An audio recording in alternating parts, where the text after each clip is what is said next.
Hola, hola chicas, ¿cómo están? ¿Qué tal? Bienvenidos a esta nueva clase de historia. Yo soy Ana González, tu profesora de historia, y hoy desarrollamos la semana 14. ¿Cómo estás, Juancito, Yulisa? Señora Betty, ¿cómo está? ¿Qué tal? Buenos días. Vamos a comenzar la clase. Recuerda, el día de hoy con Historia del Perú, ¿ok? Hola, Yesenia, Yaret, ¿cómo estamos? ¿Qué tal? ¿Todo bien? Piero, hola, Tania, ¿qué tal? La gente está on fire. Michael, ¿qué tal? ¿Todo bien? Está haciendo un poco de frío, ¿no? ¿Por qué estás mal, Yaret? ¿Qué ha pasado? ¿Por qué? No, no puede estar mal. ¿Qué ha pasado? Juancito, ¿qué pasó? Ah, la gripe. Pucha, pero vacúnese contra la influenza, que es bien importante eso. Yo me vacuné contra la influenza el martes pasado. Y me bien. No se dejen, chicos, no se dejen. Bien, vamos a... Abrígate, mano, dice. Listo. Vamos a ver la capturita de pantalla de todas las semanas.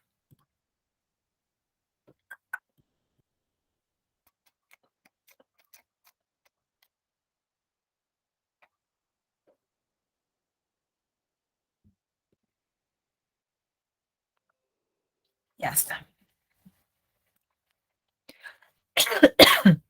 Listo. Ahí está, Tori. Vamos con la reconstrucción nacional, la República Aristocrática y el enseño del día. Lo primero que tenemos que tener en cuenta es que la reconstrucción nacional es, en términos técnicos y fáciles para que lo entiendas, eh, la respuesta a lo que ocurrió en la guerra contra Chile, ¿no? O sea, termina la guerra y el Perú tiene que reestructurarse, tiene que reconstruirse. Entonces, es por eso que aparece este periodo que está dominado por militares y en su primera parte por caudillos militares. Yo no tengo que explicarte qué es un caudillo porque ya lo hemos hablado la semana pasada, ¿no es cierto? Un caudillo militar es aquella persona que tiene que es un jefe militar y que tiene su propio ejército y que por eso van a comenzar o van a poder aparecer en todo caso las guerras civiles, ¿no? Entonces, con todo eso, esta parte de posguerra contra Chile nos agarra un poco como nuevamente, ¿no? Nuevamente dispersos. Recordarás también que este segundo militarismo, que es parte de la reconstrucción nacional, es un periodo que es la respuesta inmediata a la guerra del Pacífico, como te lo decía, porque durante la guerra la mayor parte de los presidentes han sido pues presidentes civiles, ¿no? Recuerda que Prado se va a Europa a conseguir las armas y que aquí en el Perú queda Luis Lapuerta, que es un civil, Piero le da golpe de estado a Luis Lapuerta, que también es un civil, Piero le escapa y queda aquí en el Perú, aquí en Lima, en el gobierno de la Magdalena de García Calderón, que también es un civil, y ya se ha perdido entonces la fe, digamos, se ha perdido hasta el respeto por el partido civil, porque siendo ellos los que han formado esta propuesta política, ¿no? del partido civil, no han hecho nada por solucionar el problema de la guerra, ¿no? No han hecho nada. A las finales, la gente en el partido civil no ha generado conversaciones, simplemente se ha lavado las manos y quiere que la guerra termine para que ellos no les afecte económicamente. Pero la gente ha perdido la fe en ellos, ha perdido la confianza, se han desacreditado. Por eso la gente prefiere un gobierno fuerte, militar, que no pase lo mismo que el Perú pasó en la guerra.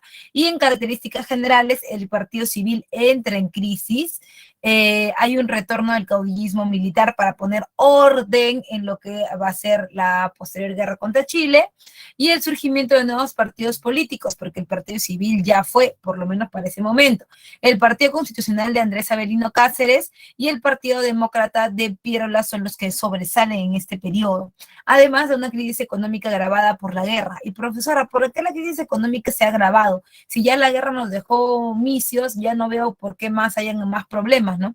Bueno, la cuestión aquí está en que en el Perú el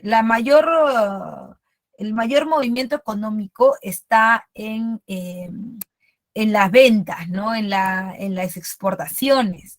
Entonces, ¿qué pasa con esto? Que en el Perú se había formado un sistema de producción-venta, ¿no? O sea, de unir una zona productora con una zona comercial, que era lo que estaba dando a la hora en Estados Unidos y acá en el Perú también estaba haciendo.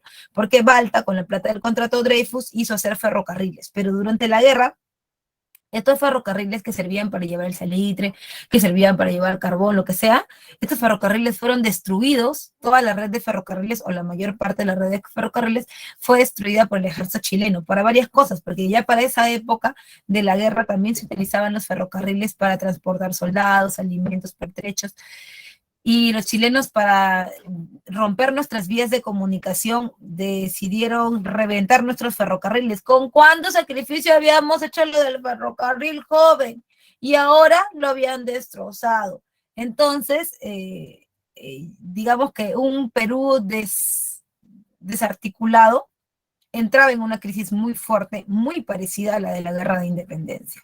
Múltiples sublevaciones populares porque el gobierno intentaba recomponer la economía, pero como siempre, tomando de conejillo de indias al pueblo, a los obreros, a los campesinos en este caso, que se van a levantar en contra del gobierno. Ahora bien, la pregunta sería, si el Perú ha entrado en un nuevo proceso, ¿quién sería el presidente ahora? No hay mucho, no hay nada nuevo bajo el sol ahí, ¿eh? Porque en realidad el gobierno peruano va a caer en manos de alguien que, entre comillas, sabíamos o intuíamos que iba a tomar el poder, ¿no? Y ese era Miguel Iglesias, porque durante la resistencia de la Breña, Miguel Iglesias fue ese personaje que no digamos traicionó al Perú, porque el Perú tampoco no es que tenía un proyecto nacional, pero sí como que deja un mal sabor de boca que haya apoyado al ejército chileno, ¿no? Cuando Cáceres llega a la Breña, lo que más les importaba y les preocupaba a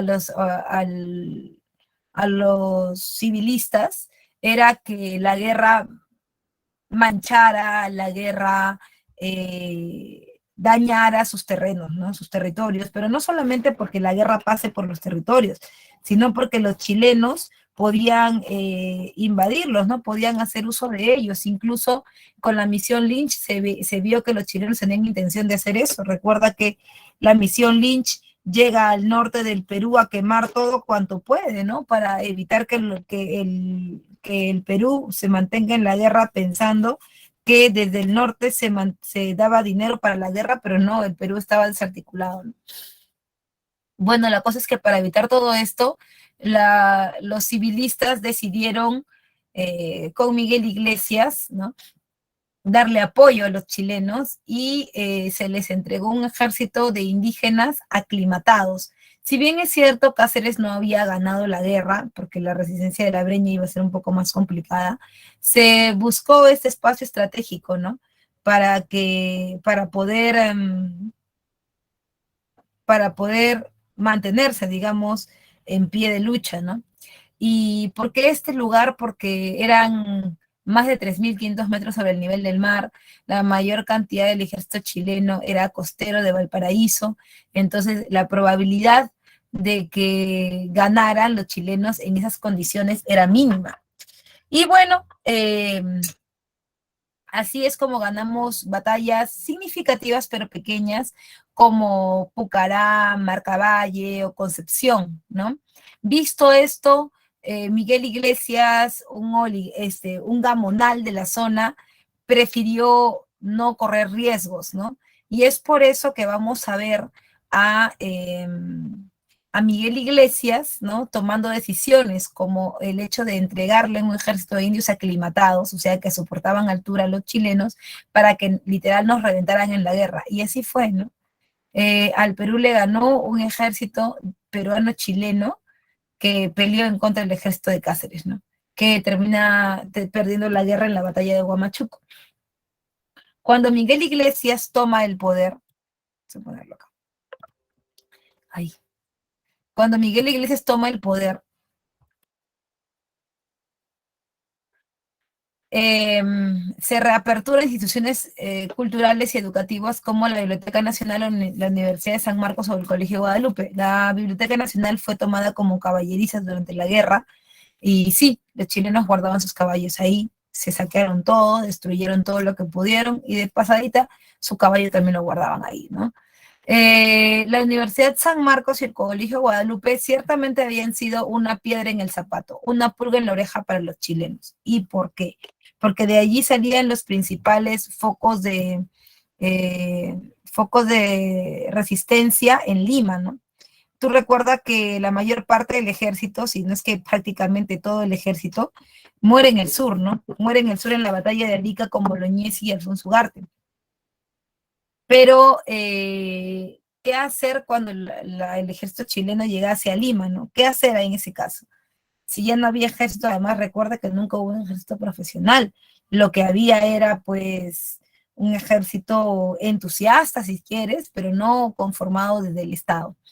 Entonces, aquí en Lima, fueron los vecinos de Lima los que decidieron defender a la ciudad. Y entre ellos estaba el niño héroe Manuel Bonilla, estaba el joven Torres Paz, estaba el joven Justo Pastor Dávila, ¿no? ¿Y quiénes eran ellos? Eran estudiantes de la Universidad de San Marcos y el Colegio Guadalupe, que se conformaban en una legión llamada la Legión Carolina, en donde tuvimos tuvimos personajes como Casimiro Ulloa o como que era jefe de ambulancias, ¿no? Casimiro Ulloa era jefe de ambulancias en la Guerra del Pacífico, profesor de medicina en la Universidad de San Marcos, que junto a sus alumnos tomaron las armas y apoyaron en la guerra que finalmente hizo ver a la universidad como que era un lugar peligroso, ¿no? Donde la gente podía levantarse en cualquier momento y lo mismo el Colegio Guadalupe. Así que fue cerrado, pero durante el gobierno de Miguel Iglesias se reabrió. Se restituyeron la contribución personal y con ella la rebelión de Tusparia. Profesora, ¿qué es esto de la contribución personal? Como tú sabes, eh, durante el protectorado de San Martín, se había eliminado el tributo indígena, que era un impuesto virreinal que se le grababa a todos los indios por el simple hecho de serlo, no tenías que pagar por marroncito. Entonces, San Martín dijo, pero no, si ya el Perú es libre e independiente, ¿por qué tendrían que pagar por eso si a las finales todos vamos a ser ciudadanos, ¿no? Poco a poco, paso a paso, pero todos vamos a llegar a hacerlo. Entonces, él elimina el tributo indígena. Sin embargo, después de la guerra de independencia, es José de la Mar el que vuelve a poner el tributo indígena, y también hay levantamientos, ¿no? O sea, el tributo se mantiene después de la guerra y es inclusive Castilla el que propone, ¿no? Que si tú te acuerdas, para sacar a Echenique del gobierno, Castilla da la revolución liberal del 54, pero sin ejército. ¿Quiénes lo van a apoyar? Lo van a apoyar los negros, a los cuales se le va a prometer la libertad, y a los indios, a los cuales se le va a prometer eliminación del tributo indígena. Si bien es cierto, ya para esta época no deberían pagar, pues él lo vuelve a poner para poder sacar dinero y reactivar la economía del Perú de esa manera la más sencilla que se podía hacer con él. Eh, Ahora, en contra de esta restitución, obviamente los indígenas van a saltar, ¿no? Y ahí está Atusparia en Huaraz, que se rebela en contra de Miguel Iglesias por este pago, ¿no? Si yo he estado en la guerra contra Chile y he defendido al Perú y toda la cosa, ¿por qué me van a cobrar? A las finales yo también soy un ciudadano, ¿por qué no le cobras al aristócrata? ¿Por qué no le cobras al civilista? Si él también tiene y un montón de plata. Entonces, bueno, esa rebelión permitió que Andrés Avelino Cáceres le diera un golpe de Estado a Miguel Iglesias, evitando que termine así su gobierno, ¿no? Y así entonces aparece el primer gobierno de Andrés Avelino Cáceres entre 1886 y 1890. Pero antes de continuar, te quiero preguntar si todo va bien ahí, si me has entendido, si tienes alguna duda o si algo no te quedó claro.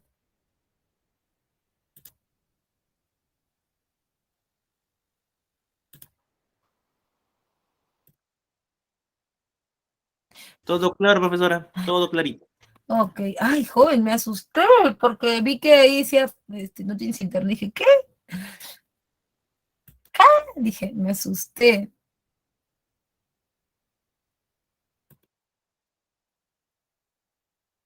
¿Todo bien entonces? A ver. Somos 47 o 45 en sala, ¿todo bien? Ya uno de sus compañeros me dijo, sí, profe, todo bien, todo bien.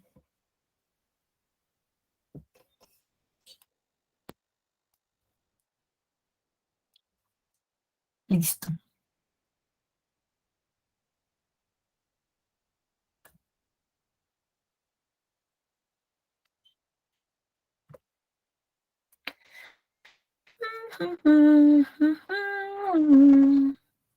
Ya, sí, sí voy a poner pantalla completa, solo que para leer los comentarios siempre veo de acá.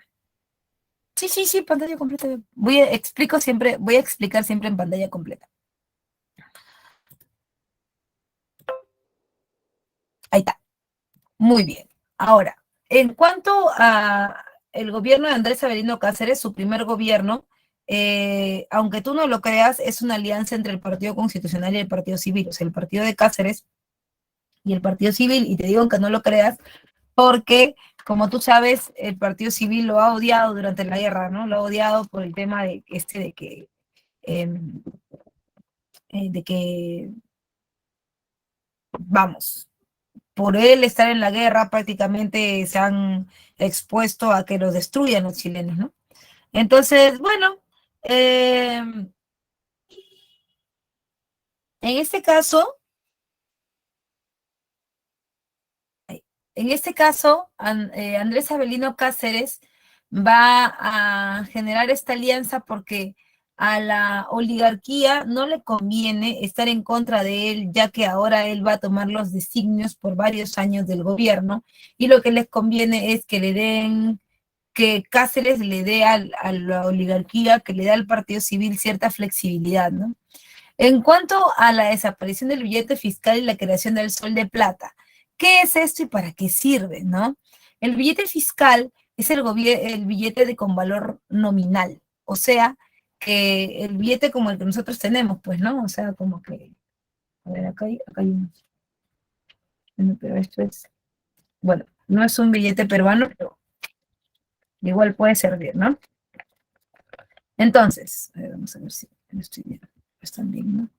Para explicar acá. Ya, entonces, por ejemplo, ¿qué es esto? ¿De dónde es? Ah, ya.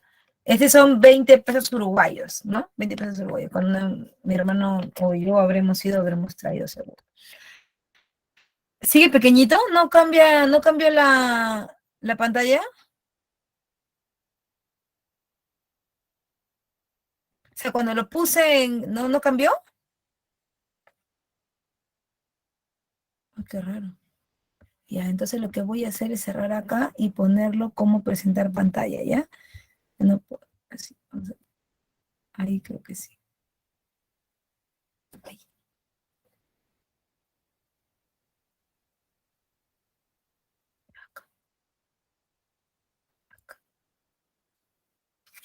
Que dicho sea de paso, mi hermano llega mañana de los Dubáis. Bueno, se ha ido ahí de vacaciones. Está ahorita creo que en Berlín. Ha hecho, alucina, qué buena vida. Marruecos, Francia, Italia, Austria, Berlín. O sea, Alemania. Y viene acá a Lima. Mañana llega en la noche. Llega mi hermanito.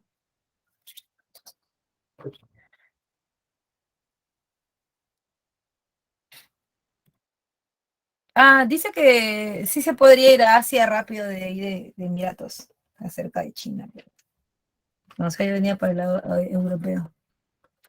Ah, no, ese es generoso, generoso, es mi hermano, generoso.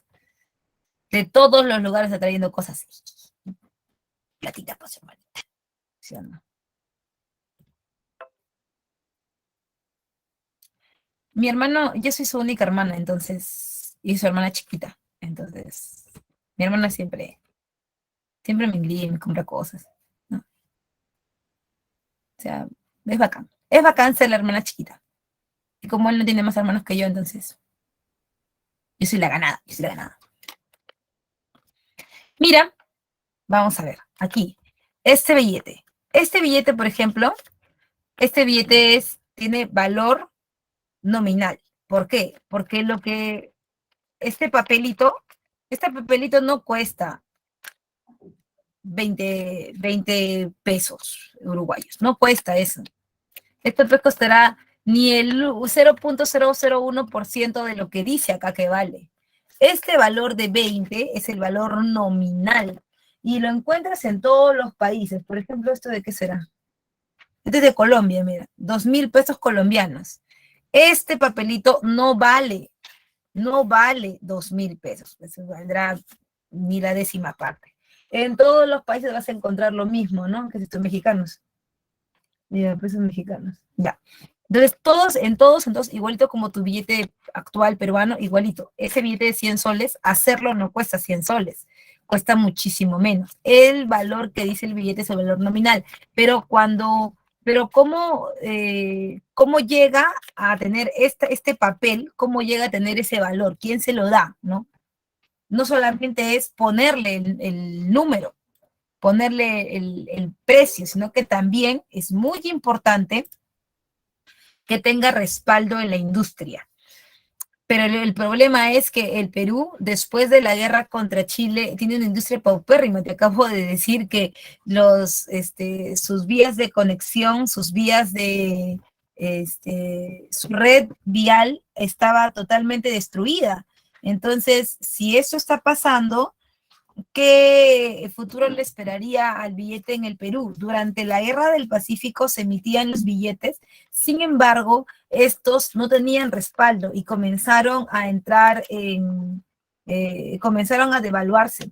Esa devaluación se sintió mucho, inmediatamente terminó la guerra y la gente ya no quería recibir el billete, pero el Estado seguía pagándole a sus acreedores con ese billete que no valía nada, e inclusive dándole a las mujeres el Montepío, que era como el pago de indemnización por la muerte de sus esposos, sus hermanos, sus hijos en la guerra.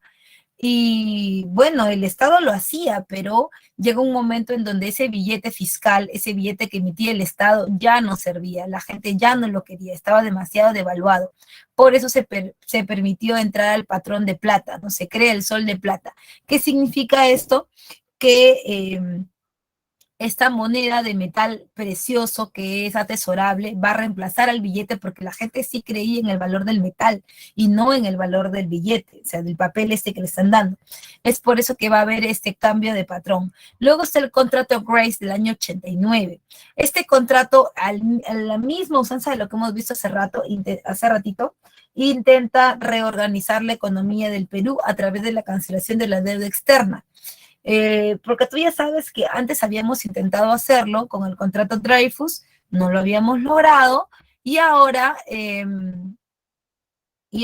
intentaríamos hacerlo con una salida económica como el contrato Grace, que significaba qué cosa, entregarle recursos o concesiones a esta casa, ¿no? A esta casa comercial que estaba compuesta por los tenedores de bonos inglés. Esta casa económica era la Peruvian Corporation que firmaría el contrato Grace. ¿Qué dice el contrato Grace? Que nosotros le entregaríamos recursos. ¿Teníamos guano? Sí. ¿Teníamos salitre? Sí. ¿Teníamos salidas por el Titicaca, la Amazonas? Sí. Claro que de todo un poquito. La gente siempre dice, ay, no, que Raymond dijo que el Perú era un mendigo sentado en un banco de oro. Sí está bien, pero porque tenemos todo, sí, pero de puchitos también tenemos, ¿no? Entonces, bueno, en el Perú para este periodo, ¿no? Entrega, por ejemplo, los ferrocarriles por 66 años, ¿no? Ahí está el ferrocarril central. El ferrocarril central lo entregan por 60. Ay, disculpa.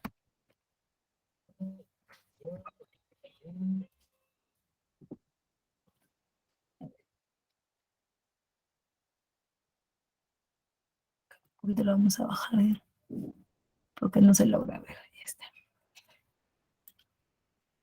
El ferrocarril central pasa a ser administrado por la Peruvian Corporation según lo acordado con el contrato Grace.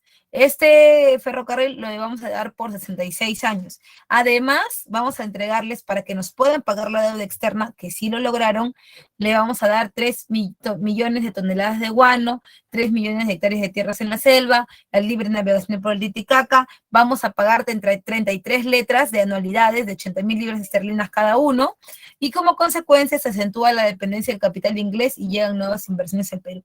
Efectivamente, a la hora de pagar la deuda externa, con todo esto que salía obviamente el triple de lo que debíamos, llegaron nuevas inversiones porque los ingleses estaban en el Perú y aparecieron nuevos contactos, ¿no? Con los cuales se suponía el Perú debería salir de la crisis económica que había adoptado durante la guerra contra Chile. Además, se crean las juntas departamentales. ¿Qué son las juntas departamentales? Son un intento por la descentralización del poder, es decir, que ya no todo se centraliza solamente en la figura del presidente, sino que exista presencia del Estado en todo el territorio. Es decir, que existan oficinas del Estado, como lo había planteado en algún momento Castilla, que existan oficinas del Estado en donde ya no solamente se le permita el poder al gamonal o al hacendado de la zona, ya no, es el Estado el que define qué se va a hacer, cómo se va a hacer a través de sus oficinas directamente. Y por supuesto, se firma el tratado García Herrera con el Ecuador, que es el tratado fronterizo. Como tú sabes, el Perú nace como un país independiente después de la guerra de independencia, pero la Gran Colombia era un aglomerado de 3 países que ahora son Ecuador, Colombia y Venezuela. Y para este momento se separan estos países, generándose el nuevo país llamado Ecuador. Este país va a generar fronteras con el Perú, para lo cual se firma el tratado García Herrera del 90, ¿no? Bien, hasta ahí todo bien, preguntas, dudas, ¿alguien no entendió algo? Por favor, dímelo, ¿todo bien?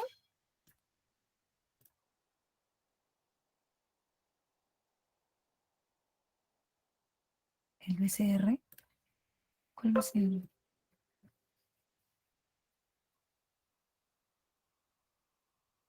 No entendí eso del BCR, por favor. Todavía no se funda el BCR. El BCRP todavía falta bastante. El BCRP es en el gobierno de el Mucho Sánchez Cerro. Cuidado con eso. Como yo no estoy viendo como no estoy viendo los mensajes, no vaya a ser que alguien se confunda ahí. Ya, muy bien. Entonces seguimos. Pantalla completa. Y nos vamos al gobierno de Remigio Morales Bermúdez. La pregunta del millón es, entre 1890 y 1894, ¿qué se cumplía en el Perú? ¿Qué debió haberse dado entre el 90 y el 94? Vamos, tú puedes, te creo.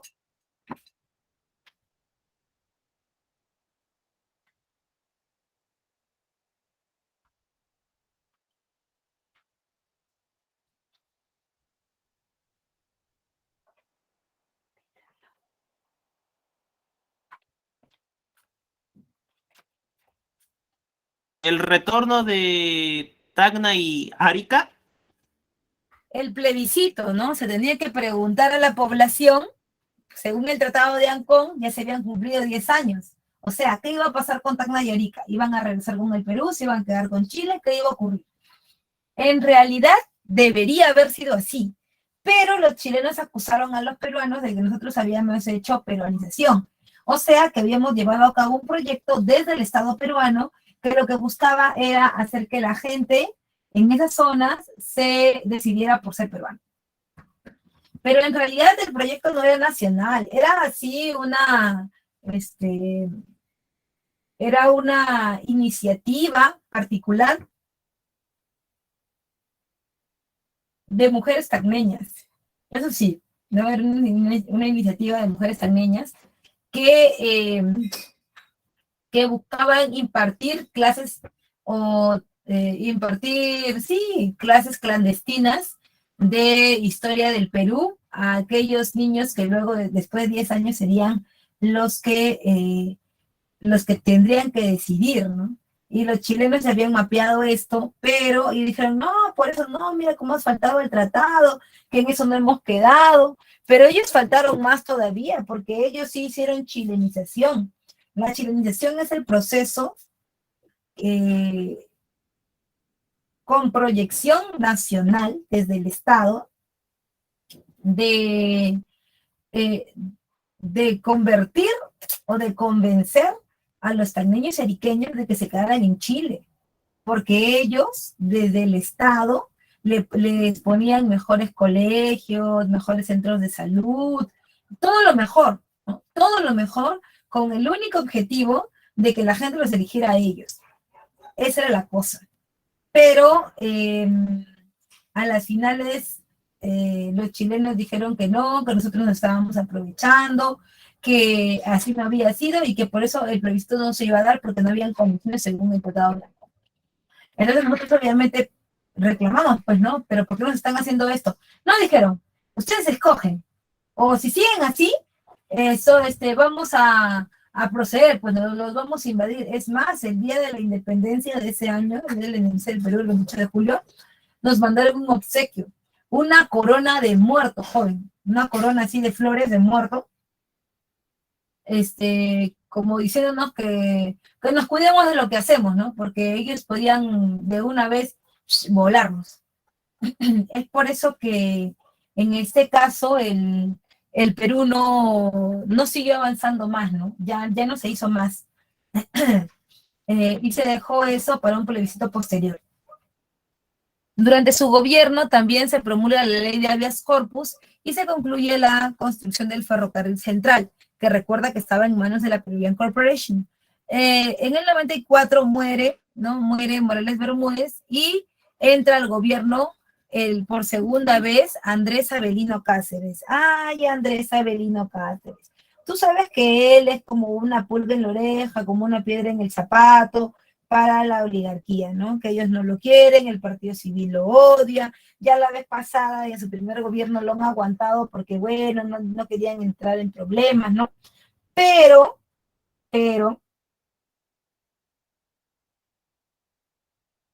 esta vez ya no lo van a aguantar, ¿por qué? Porque se ha metido directamente con ellos, pues, ¿no?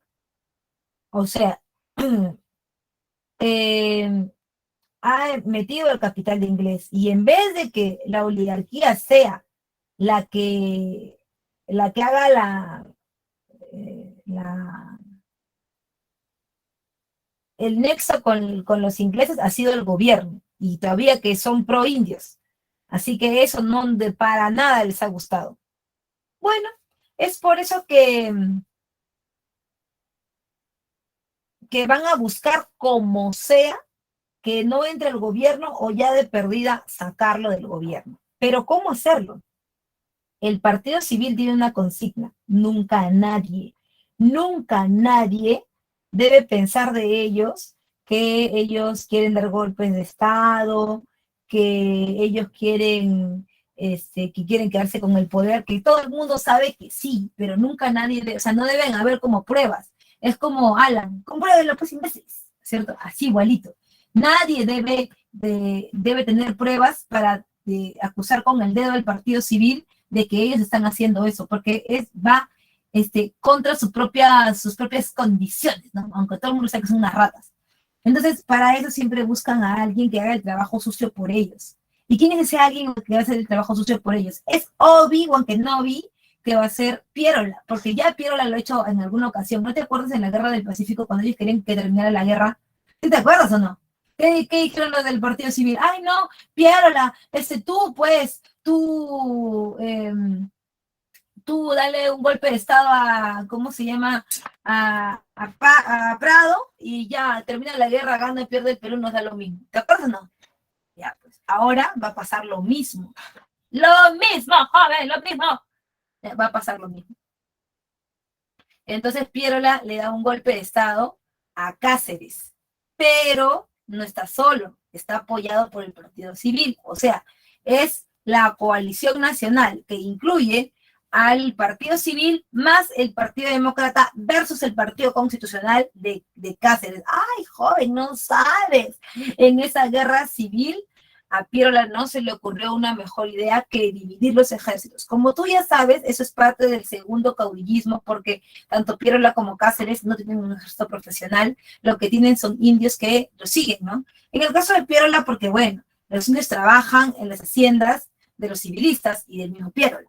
Y en el caso de Cáceres, ciertamente también, pero, eh, pero más que todo, Piérola tiene apoyo de la gente del Partido Civil porque los indios trabajan para ellos, y en el caso de Cáceres lo mismo.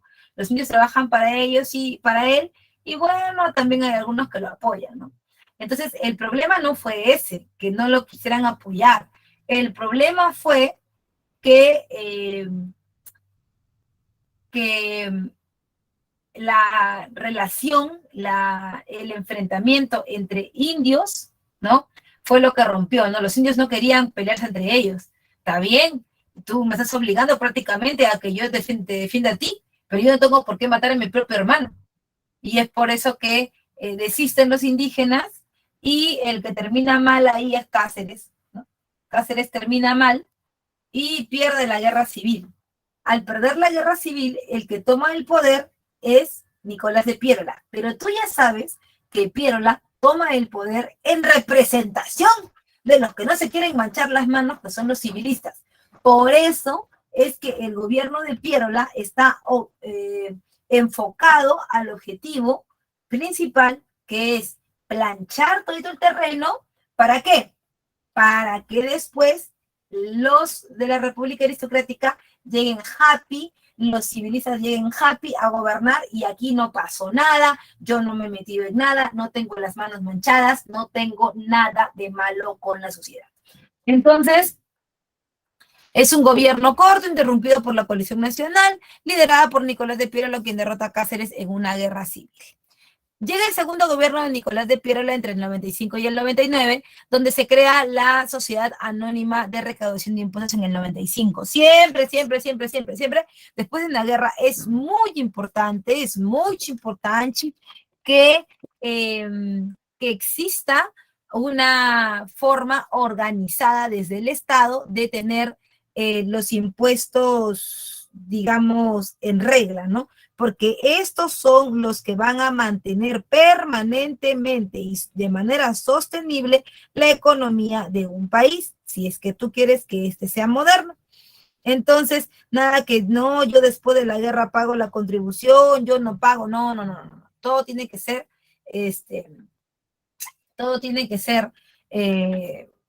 sostenible, ¿no? Y para eso se crea la Sociedad Anónima de Recaudación de Impuestos. Luego está el estanco de la sal en el 96. El estanco de la sal, joven, es una nueva forma, es una nueva estrategia de el Perú recolectar dinero. ¿Por qué? Porque ya algunos productos no se vendían como antes. El guano no se vendía como antes, el salitre tampoco, no porque no fuera pedido a nivel internacional, sino porque en realidad el salitre ya prácticamente estaba en manos de los chilenos casi en su totalidad, porque tú recuerdas que nos quitaron a Tarapacá, que era puro salitre, y Tacayari, que también era puro salitre. Entonces, no teníamos prácticamente de dónde sacar, ¿no? Es por eso que vimos otras opciones, ¿no? Otros productos que tal vez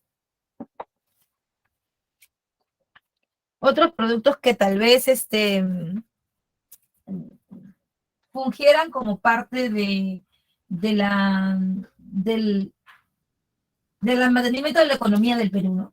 Y ahí, por ejemplo, vieron que se podía vender a buen precio la sal. La sal se vendía a muy buen precio, y el Estado peruano, estanco significa que el Estado se apropie del recurso y lo explote. Entonces ellos se apropiaron de la sal, ¿ya? Y lo vendían a buen precio. Luego se creó el Ministerio de Fomento, que sería como el bisabuelo del Ministerio de Industria, ¿no? Porque eso se buscaba, ¿no? Generar inversiones aquí en el Perú, porque no solamente era el Estado, sino también era, pues, definitivamente que se creara, ¿no? Que se creara inversión. Y por supuesto, la adopción del patrón monetario de oro. ¿Qué significaba esto? Que el Perú quería cambiar su moneda porque el patrón plata ya no servía, aparte que era difícil conseguir azogue para hacer las monedas y todo. La propuesta de Pierola era adoptar este patrón oro, ¿no? Hay una reactivación económica a través del boom del caucho y del azúcar debido a este último, a la guerra hispanoamericana. Cuando hablamos del boom del caucho, lo que pasaba es que para la primera mitad del siglo XX, el automóvil va a ser uno de los productos más vendidos en el mundo, pero para tener automóvil tengo que tener caucho para las llantas. Entonces, de varias partes, de varios puntos se sacaba caucho, incluyendo el Perú, Vietnam y otros países asiáticos también. Entonces, aquí se hacían las famosas correrías que estaban a cargo de Fermín Fitzgerald, que era un empresario inglés que sacaba caucho del Perú, ¿no? Y con mucha buena ganancia, porque recuerda que la forma en la que lo hacía no era la más agradable, por decirlo menos. Pero ahorita lo vamos a ver eso. Y bueno, el boom del caucho, porque recuerda que de 1890 hasta 1912 se va a llevar a cabo un proceso de liberación que es la independencia de Cuba, ¿no? De la corona española. Entonces, Estados Unidos ha intervenido y al momento de intervenir, pues la isla ya no estaba produciendo. ¿Y de dónde se sacaba azúcar? Pues del Perú, ¿no? Del Perú. Y en el caso de la reforma militar, has de recordar, está la misión Clement. ¿Qué es la misión Clement? La misión Clement es lo que necesitaba el gobierno de Pierola, porque ya entre tantos golpes de Estado, era posible que el Perú cayera en algo parecido, ¿no? Que volviera a caer, que alguien le diera un golpe de Estado, cosas así. Entonces, para evitar eso y mantener bien lejos del gobierno peruano a los militares, se creó lo que se conoce como la misión Clement de la reforma militar. Es una misión francesa que llega al Perú para crear dos cosas, el servicio militar obligatorio y la escuela militar de Chorrillos, ¿no es cierto?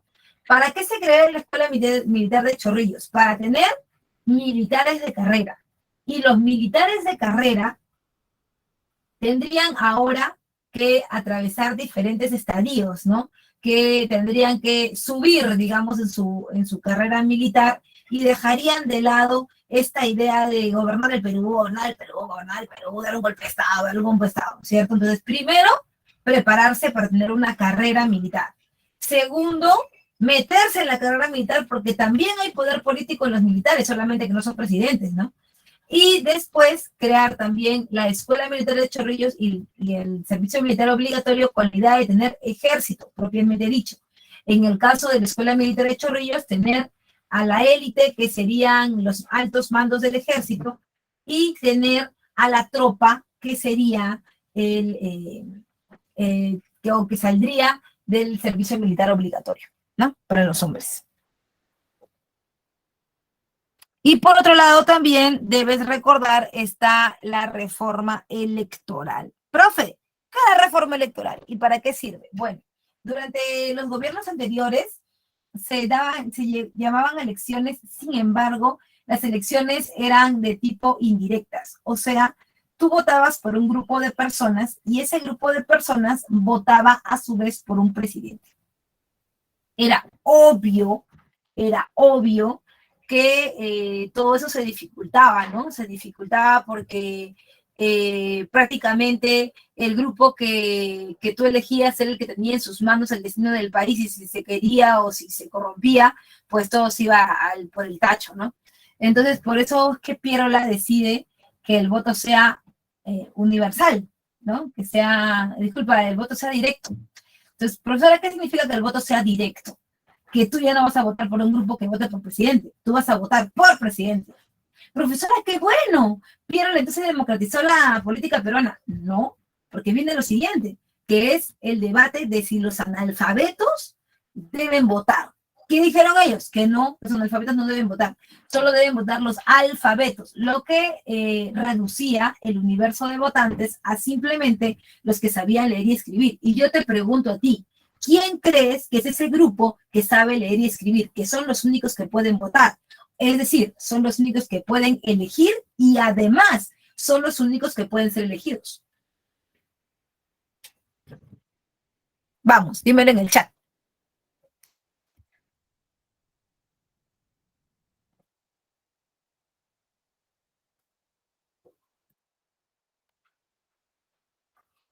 Claro, los partidos civiles, ¿sí o no? Es en plata, pues, ¿no? Entonces, en ese caso, la élite, claro. Y si la élite es la única que puede votar, quiere decir que entre ellos, solo entre ellos están los candidatos a presidente, ¿sí o no? Porque si tú puedes elegir, también puedes ser elegido. O sea, el pueblo ya fue. ¿Ahora entiendes por qué el siguiente periodo de la República Aristocrática? ¿Te entiendes? La captas. O sea, prácticamente se ha hecho de todo, se ha construido un buen ambiente para que crezca la República Aristocrática. ¿Se entendió?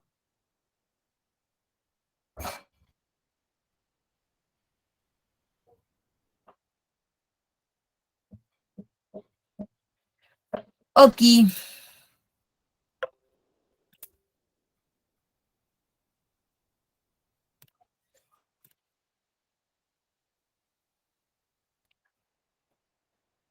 En cuanto a las actividades, si te das cuenta, a inicios del siglo XX, el Perú tenía varias actividades trabajando en un mismo espacio, ¿no? En un mismo país.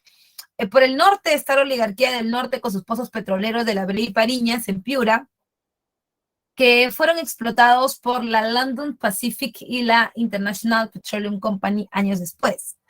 En lo que sería Lambayeque, La Libertad, ¿no? Podemos encontrar a la producción de azúcar, ¿no? Producida en latifundios. ¿Qué es un latifundio, profe?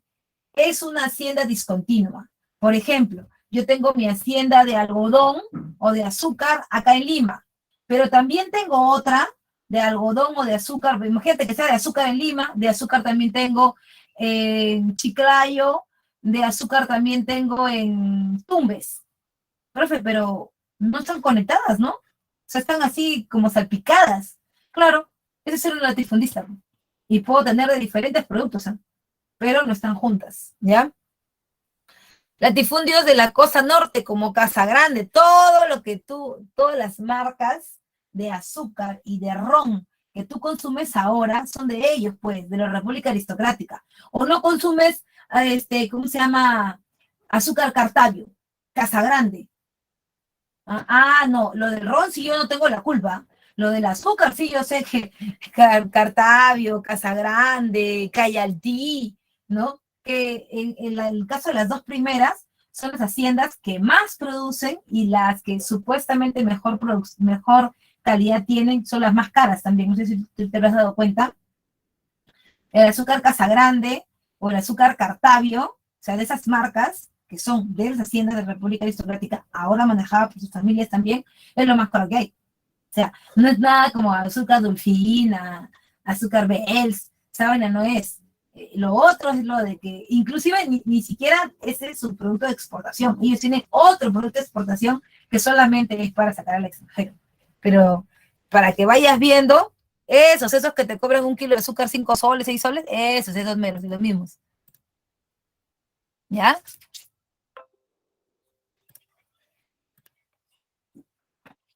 Uy, uy.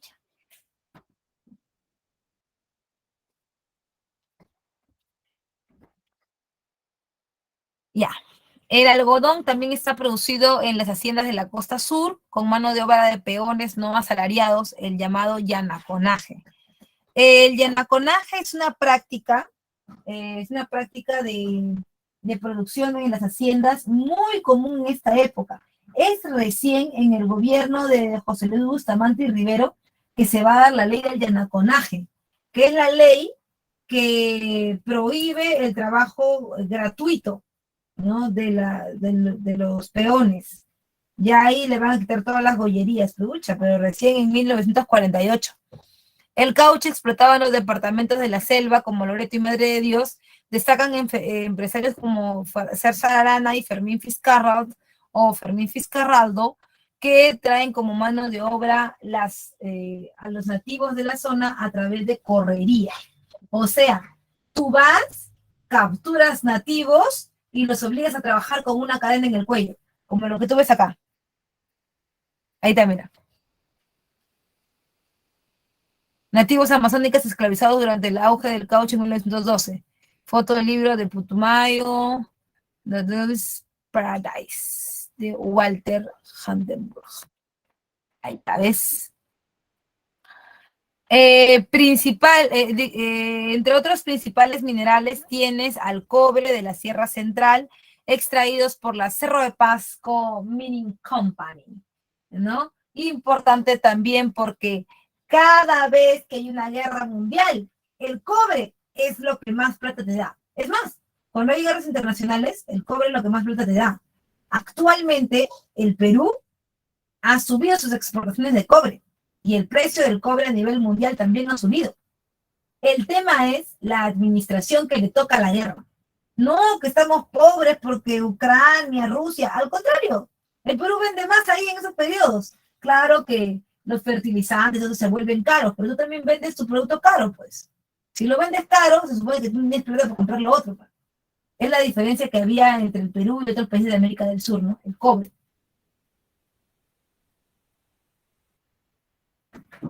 En cuanto a la lana, están producidas en la Sierra Sur, en las haciendas ganaderas de los gamonales, acá, quienes usurpaban tierras de las comunidades indígenas, ¿no? La lana era comercializada por la Casa Ricketts.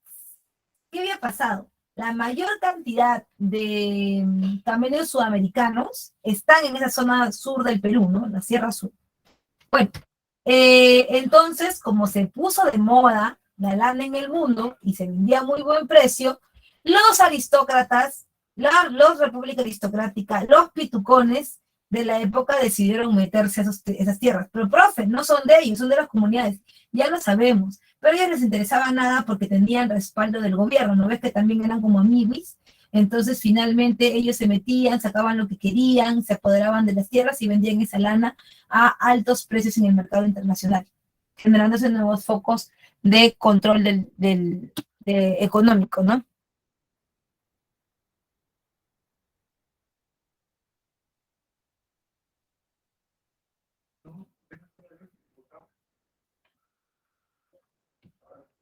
¿Hasta ahí todo bien? ¿Hasta ahí todo bien? ¿Dudas, preguntas, algo que no se entendió? Por favor, para seguir avanzando.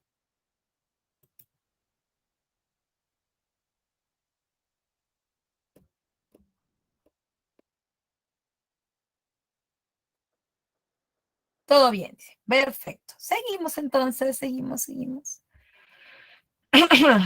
Ya. Vamos con la República Aristocrática de 1899 a 1919. En cuanto a las características, hay una hegemonía del partido civil. ¿Por qué? Porque tú ya sabes, se ha estado trabajando para eso, se ha estado generando condiciones, Piero lo ha hecho y parece que lo ha hecho muy bien. Ahí está la caricatura que representa el estilo de vida oligarca de la revista Vanidades.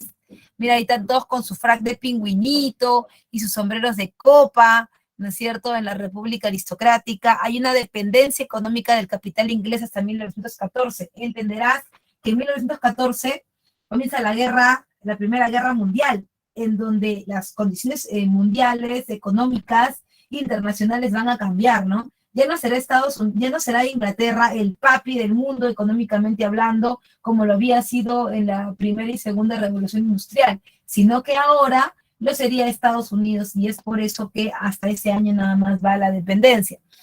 Por otro lado, también está la economía agrominero exportadora. ¿Qué significa tener una economía agrominera exportadora?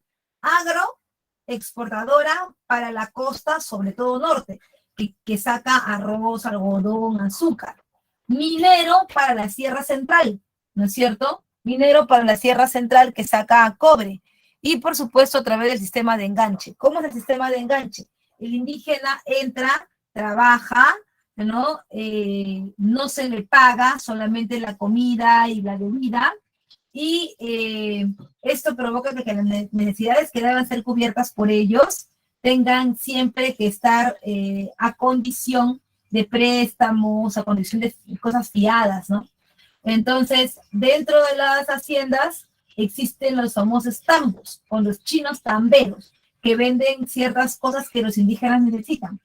Ahora, los indígenas terminan comprando estos productos, ¿no? Comprando estos productos y se hacen de deudas que después tendrán que pagar, pero tendrán que pagar con su mano de obra, y esto evitará que ellos puedan salir de la hacienda, ¿no? Por eso se le llama enganche.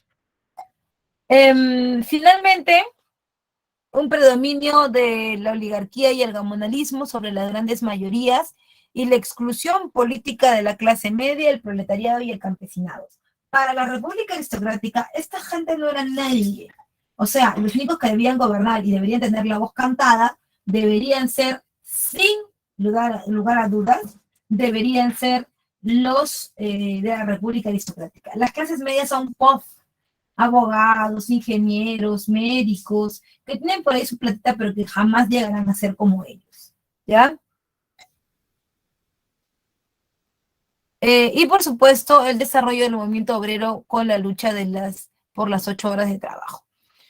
Y te preguntaba, para ti, ¿qué es un aristócrata? ¿Quién es un aristócrata? A ver, para ti, ¿quién es un aristócrata? ¿Qué es un aristócrata? ¿Cómo lo podrías definir? A ver.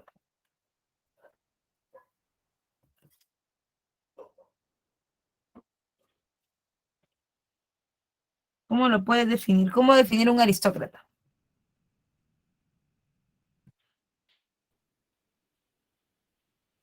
Que tienen haciendas, ya. ¿Qué más?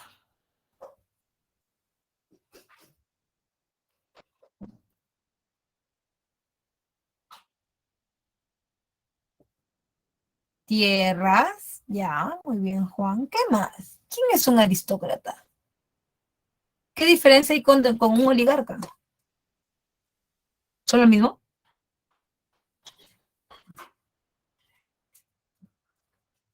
¿Qué diferencia hay entre los dos?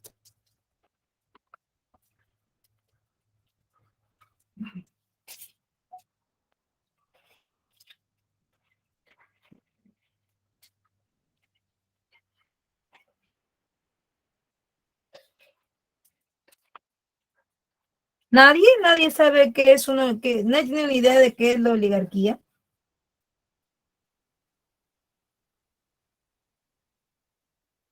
Oligarquía.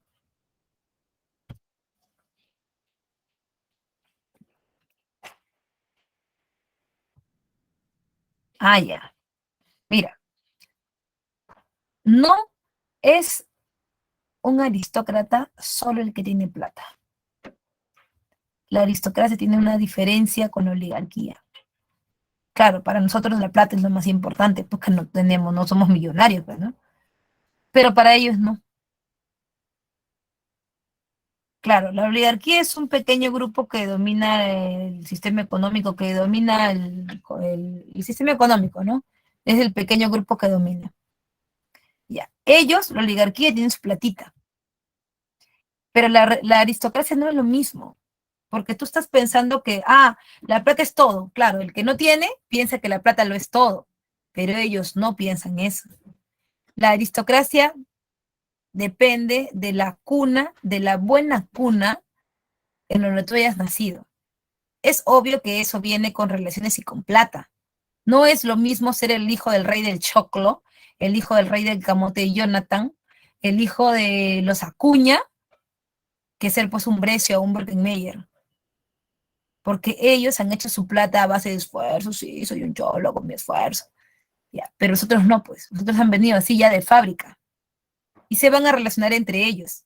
Ellos van a tener el poder. Yo te puedo apostar un riñón a que Acuña nunca va a ser presidente. Nunca. Si Castillo ha sido presidente, bueno, han sido por cuestiones políticas ya que lindan con la locura. Pero Acuña nunca. Porque Acuña está apuntando, mira lo que está haciendo, ¿eh? Él mismo ha acabado su tumba. ¿Cuántas veces se ha presentado para la presidencia y nunca ha salido? ¿Por qué? Porque él se está apuntando como que él es alguien con plata, ¿no? Es un marroncito con plata que va a llegar a la presidencia. Así me está apuntando. Pero cuando se habla de plata, ahí no importa, ahí lo importante no es el dinero, lo importante es los contactos que tú tengas. Acuña no tiene contactos. En el caso de Castillo, él se vendió pues como un pobrecito, es diferente, ¿ya? ¿Y por qué te digo esto? Porque el Perú ha sido gobernado siempre por estas familias que no solamente se caracterizan por tener dinero, sino por estar emparentadas entre ellas y tener el control de diversos espacios económicos en el Perú. Y no de ahora, de hace 800.000 años, ¿ya? O sea, desde siempre, desde los vanos, ya ellos manejaban todo, su familia, su abuelo, su tatarabuelo, todos ellos. Ahora, estos nuevos ricos no son nadie para ellos, ¿no? ¿Por qué? Porque ellos tienen el control inclusive de haciendas en el norte porque se han casado entre ellos. Los Barrenechea, los Brescia, los Bertenmeyer, los Rizopatrón, los Candamo, los de la Piedra, los López de Romaña, los Grañi Montero, ¿no? Ellos son la verdadera creme de la creme del Perú que van a formar parte de este periodo. Eh, por ejemplo, ¿tú has visto esta noticia que salió este fin de semana del actor Diego Verdi, que cayó del piso 14 de donde vivía? ¿Lo manjas a Diego Verdi? Bueno, yo lo manjo porque ya, es el galán de los galanes. ¿Pero lo manjas? Ya, perfecto. Entonces ahí vas a entender bien. Ya. Eh, mi hermano, cuando estaba más joven, más chivolo, comenzó a trabajar en un hotel que es el Hotel El Olivar de San Isidro. Cuando terminó la escuela de alta cocina, llegó a ese lugar.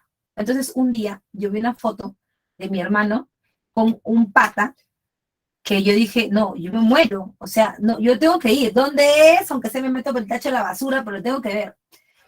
Era, para mí, ¿no? Para mí, era mi crush. O sea, el, el sueño que había tenido de chibolita, de niñita que veía sus novelas, porque yo creía que el pata que estaba en la foto era Diego Berti. Entonces dije, oh my gosh, oh my gosh. Le dije a mi hermano, no, escúchame, tienes que llevarme algo así como casual, ¿no? Así que caigo por ahí, o sea, me atropello un carro y justo caigo a los pies de él, algo así. Entonces me dice, pero ¿por qué tienes tanto interés en conocerlo a él? ¿Cómo que por qué? ¿No sabes quién es él? Él es Diego Berti. No, él no es Diego Berti. Él es el sobrino de Diego Berti, Rafael Piqueras Berti. Ándate. Pero si son como dos gotas de agua y de la misma botella de agua Evian. Y me dijo, ah, sí, se parecen bastante, pero es el sobrino.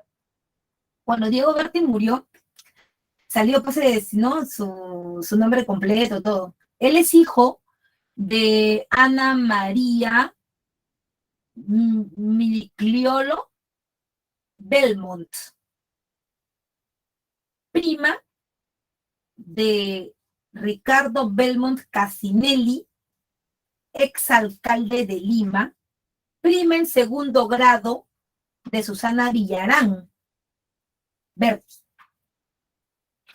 Entonces, este es Belmont, o sea, él era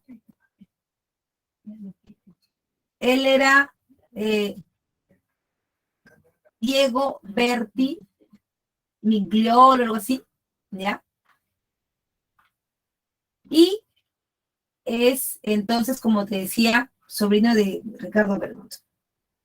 Bueno, la cosa es que ese apellido Belmont es república aristocrática, porque tú conoces la corporación Belcorp, los que venden Ésica, Ebel,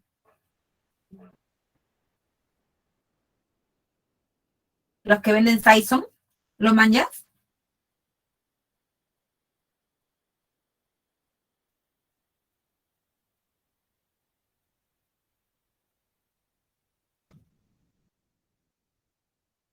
Ya. Los Belmont son dueños de esa fábrica. Además, son dueños de hoteles Belmont. ¿Te acuerdas del bebito Fiu Fiu? Donde le encontraron a Vizcarra con supuestamente la Zuli Pinchi. Ya, hoteles Belmont, monasterio, $4,000 la noche. Diego Berti, es sobrino de Ricardo Belmont. Ambos son dueños de Corporación Belcorp y también son familia de Susana Villarán, que a su vez es familia de Natalia Málaga. Ah, y que Susana Villarán es la abuela de Sofía Mulanovich Villarán, y que a la vez es tía de los Berti, pero también de Rafael Piqueras Berti, Alvecina. Eso es república aristocrática. ¿Ya entendiste que la plata no lo es todo? No, y puedo seguir hablando. Un montón son.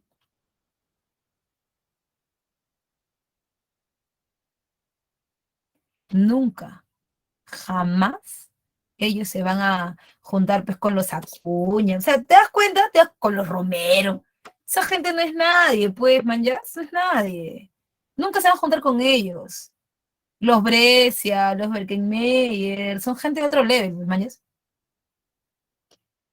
Son otra cosa.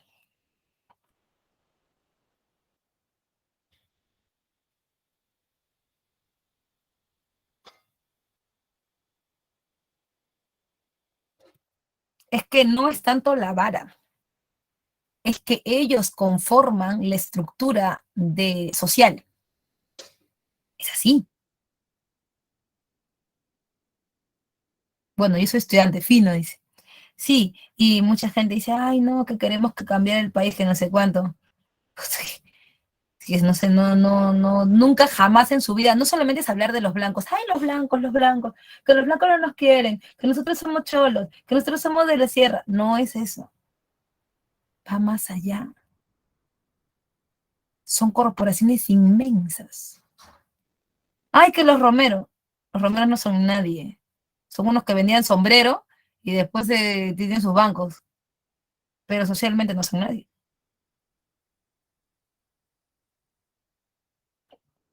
¿Te das cuenta? ¿Se entendió la diferencia? Justamente hace años, cuando yo dictaba en una universidad conocida, una alumna este, asistía a esa universidad, Brunella Horna, muy joven, muy jovencita, ahora de tener como 24, 25 años. Entonces se veía muy guapa la chica y yo la veía y decía, esta chica es una muñeca. Y no estaba maquillada para nada, con gorrita nomás. Es una alumna, la mira y dice, ay, mira esta cree que es como nosotros. Y yo decía, ¿qué? ¿Oye, qué? Pero no la horna es rubia, ¿no? Para mí. Y yo les quedé mirando y dijo, ah, disculpe, profe, disculpe, no, no es para usted, por si acaso. ¿Ah? No, no te preocupes, no, tampoco preocuparía para mí. Es que, sí, profe, es que esta piensa que ella va a agarrar algo de acá. Y eso no es así. Sí, profe, cada quien en su lugar. Ay, señorita, me cayó de frente en mi corazón. Ay, no, profe, pero es que entienda. Una cosa es ser bonita y tener su platita para estar acá, y otra cosa es emparentarse con nosotros. Ándate, señorita, ¿cómo es eso? Ella puede aspirar simplemente A gente como ella, pues, profe. En esa época, ella debe con puro cholo, profe. ¿Ah? Sí, en esa época ella estaba con el rey de los cueros, Renzo Costa, ¿no? Que es parte de los pitucos, o sea, es parte de alguien que tiene plata, pero no es una república aristocrática. Y acuérdate de nosotras, cuando ella no esté con ese pata, estará con otro igual a ella. ¡Ah! ¡Coña! A ver, ¿por qué no con un Brescia? A ver, es que es imposible, ¿no? Acá no hay nada que María la del Barrio, que Nandito, no, nada de esas cosas, nada de esas cosas. Claro, nada que Nandito. Nandito ya fue, no existe, no existe para ellos. ¿Todo bien? ¿Se entendió? Nunca vuelvas a confundirlos. Ahora entiendes por qué su gobierno dura tanto, porque ellos son el primo del hermano del primo. Esa de los Belcorp no sabías. No sabías que los Belmont eran dueños de eso. Así que ya sabes, cuando te maquilles con tu Saison, acuérdate de los Belmont, señorita. Cuando te pongas tu perfume Prince, tu Dancing Night, con brillo, sea. Seré su lustrabota, dice. Castillo quiere hacer lo mismo. Ah, es que no se puede, pues, no se puede. Porque posiblemente, y por eso es que está más, se enfoca más en el dinero, ¿no? Porque mientras no tengas un apellido como el de ellos, tu estadio, digamos, en el mundo de la plata y el poder va a ser corto, solamente lo que tú dures como alcalde o como congresista o así. Entonces, lo que tienes que hacer es sacar lo más que puedas, ¿no? Entonces, por ejemplo, es imposible que un Brescia se case con un hijo de Castillo, ¿no? Pero así el presidente del Perú, claro, así el presidente del Perú, pero no, no va, man, no va.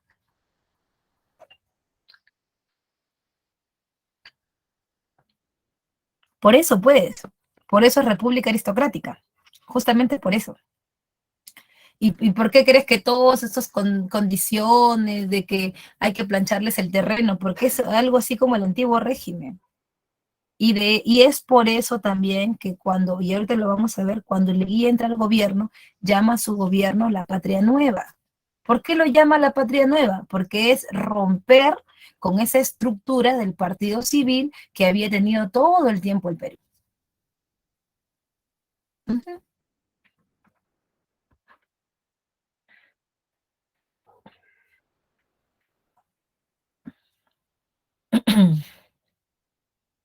Entonces, sí creo que se entendió.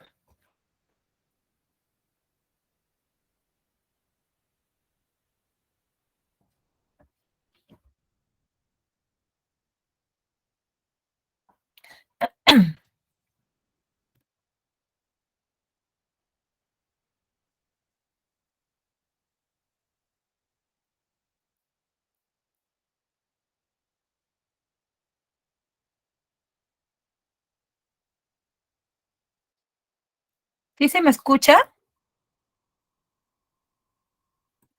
¿Se me escucha? Porque acá veo que no.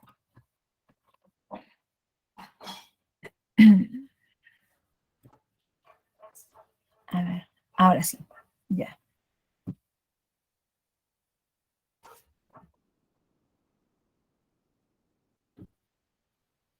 O sea, nos hemos quedado payasos, jóvenes, con todo esto. Demasiada pituquería. Bien, vamos entonces con los gobiernos, ¿no?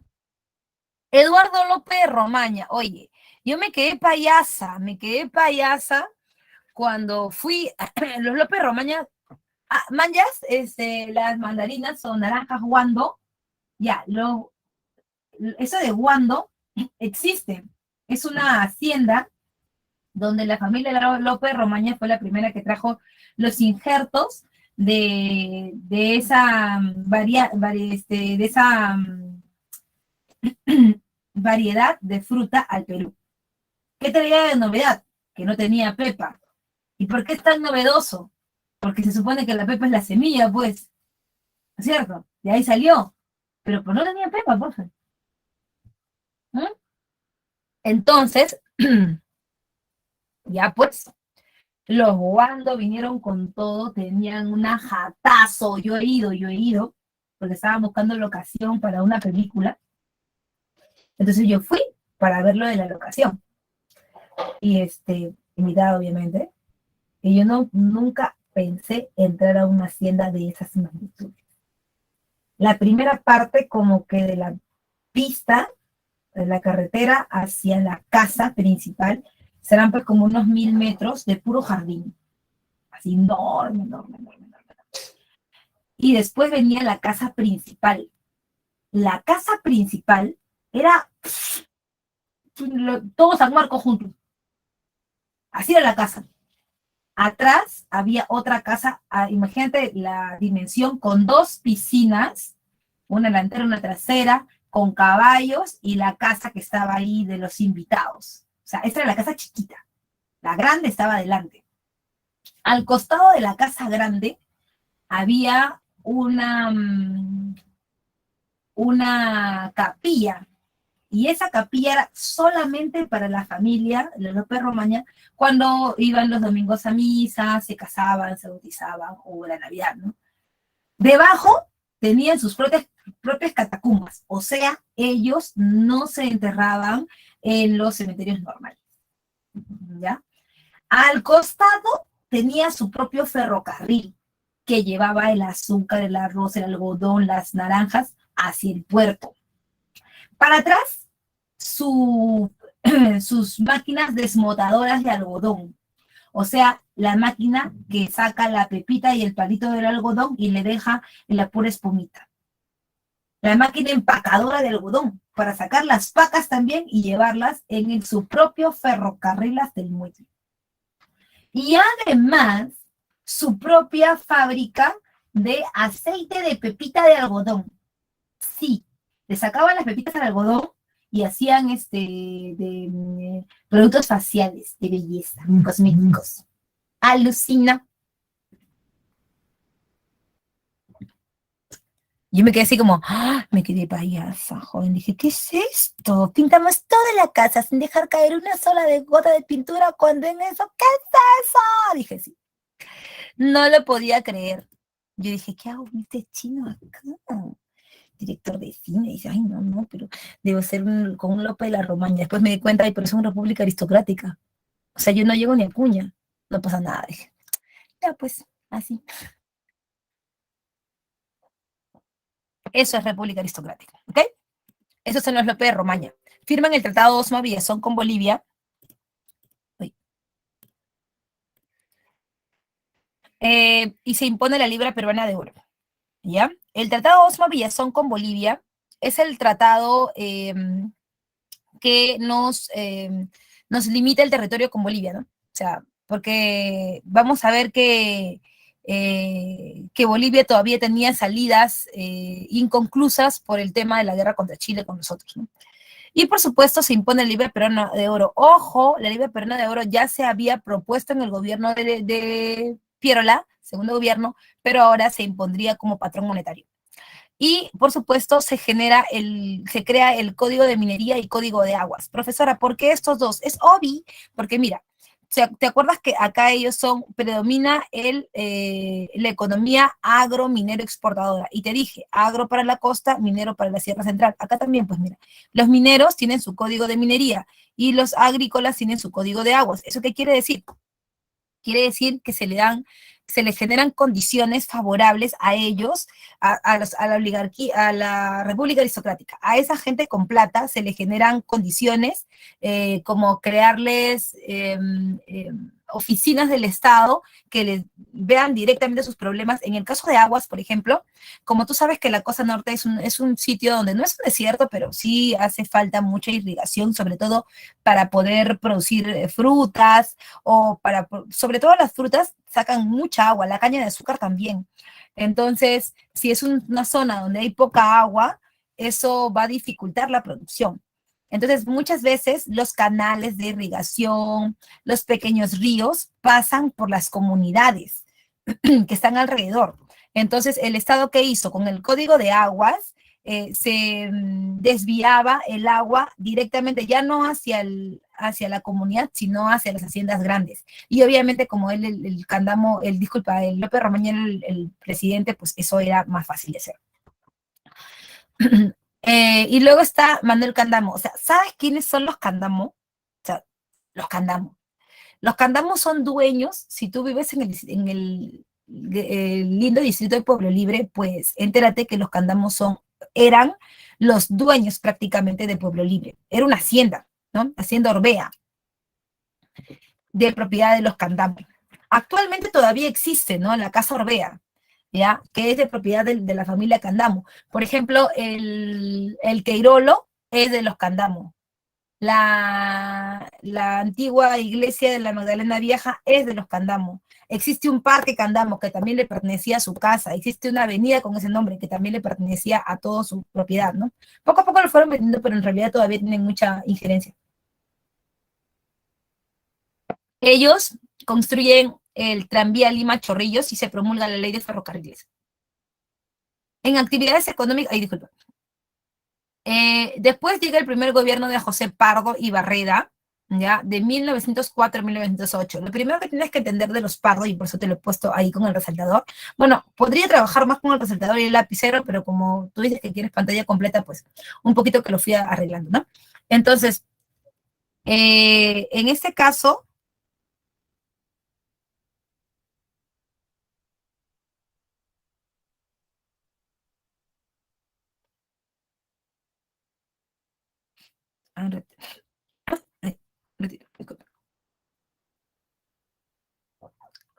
ya.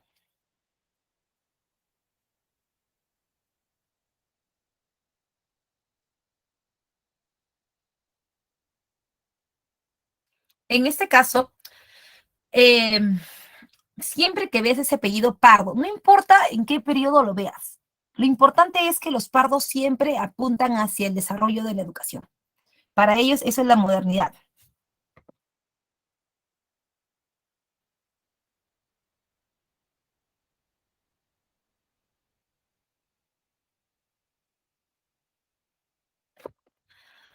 En este caso, los Pardo buscan una reforma del sistema educativo. Esta reforma del sistema educativo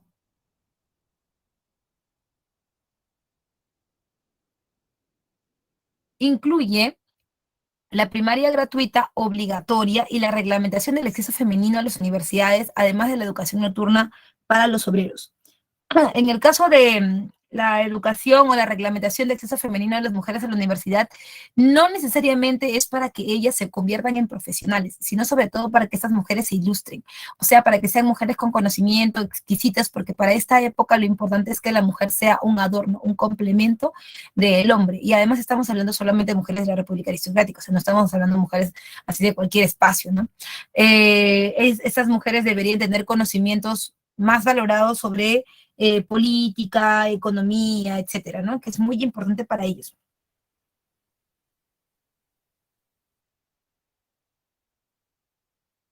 En cuanto a la formación del primer gremio obrero, no sé si tú me seguirás en esta ruta, pero los conocedores, solo para conocedores, ¿no? Los conocedores del centro de Lima sabrán que si tú vienes por Evitamiento y tomas la línea 70, por ejemplo, que es la única que pasa por ahí, y en la línea 70 sube de Evitamiento y llega hasta Amazonas, donde venden los libros, de ahí entra al jirón Guanta, ¿no? Para salir luego por la parte de atrás de la Plaza Italia, ¿no? Y mientras va el recorrido de Girón Guanta, vas a ver ahí que hacia tu lado izquierdo dice primer gremio obrero panaderos Estrella del Perú 1905. Ese es el local de fundación en 1905 de la primera agrupación obrera que luego lucharía por sus derechos y exigiría la instauración de las 8 horas de trabajo. En su gobierno se crea la Caja de Depósitos y Consignaciones. Termina el gobierno de Pardo y comienza el gobierno de Augusto B. Leguía. Es en este primer gobierno donde Leguía va a comenzar a regalar territorios por todos lados. Entre 1908 y 1912, Leguía tiene que asumir el primer paro general obrero que ha sido convocado por los panaderos de Estrella del Perú en 1911. Para aplacar la ira de las masas, aplácate, señor, aplaca tu ira, es que Augusto B. Leguía va a dar la ley de accidentes de trabajo. ¿Qué es la ley de accidentes de trabajo?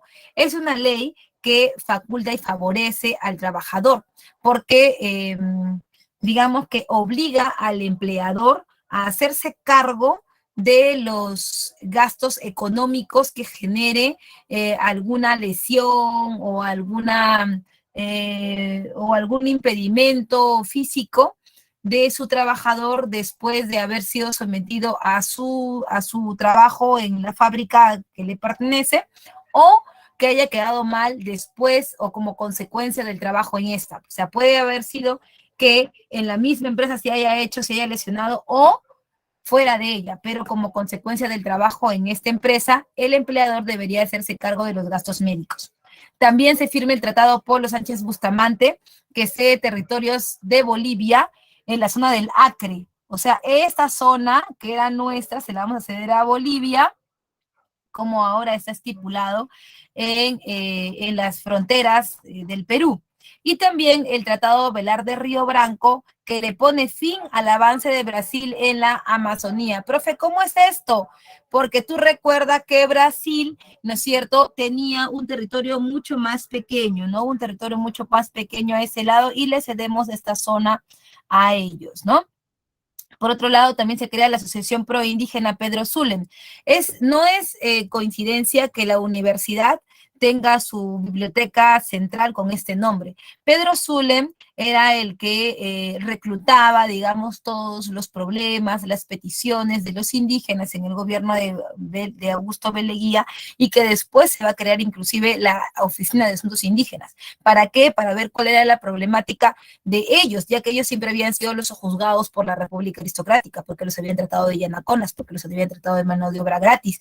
Entonces, todos estos problemas se van a ir como documentando, como generando espacio para que sea solucionado por el Estado, ¿no? Pero eso ya con mayor atendimiento en su segundo gobierno. Luego tenemos el gobierno de Billinghurst. Pero hasta ahí todo bien. ¿Preguntas acerca de los gobiernos anteriores?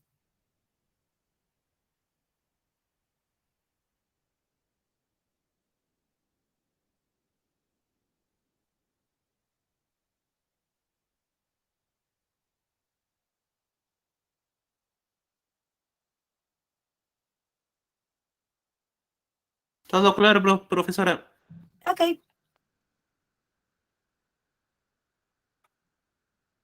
seguimos.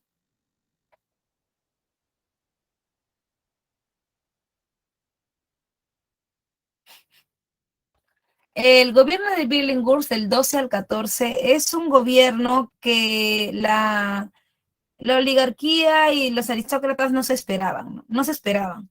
¿Pero por qué no se lo esperaban, profe? Bueno, porque es un gobierno que no tiene respaldo de un partido político. Es un gobierno que es prácticamente popular, ¿no? Dice, es un gobierno populista y antioligárquico. Este gobierno está básicamente enfocado a ganarse al pueblo. Es un gobierno que busca a través de la demagogia la aceptación del pueblo, y como no tiene un partido político respaldando como el Partido Civil, por ejemplo, es mucho más fácil que la población lo acepte en medio de estas huelgas que no van a parar y que el mismo Billinghurst va a reglamentar,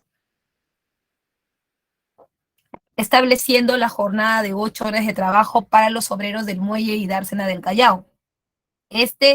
Esta propuesta no es una propuesta a nivel nacional, por favor, no es una propuesta a nivel nacional. es simplemente como un programa piloto. O sea, si funciona bien ahí, en el muelle de Arsenal del Callao, pues ya se va para todo el Perú, ¿no? Esto era obviamente un gran peligro, era como una red flag, ¿no? Para los aristócratas, porque de hecho, o sea, de hecho,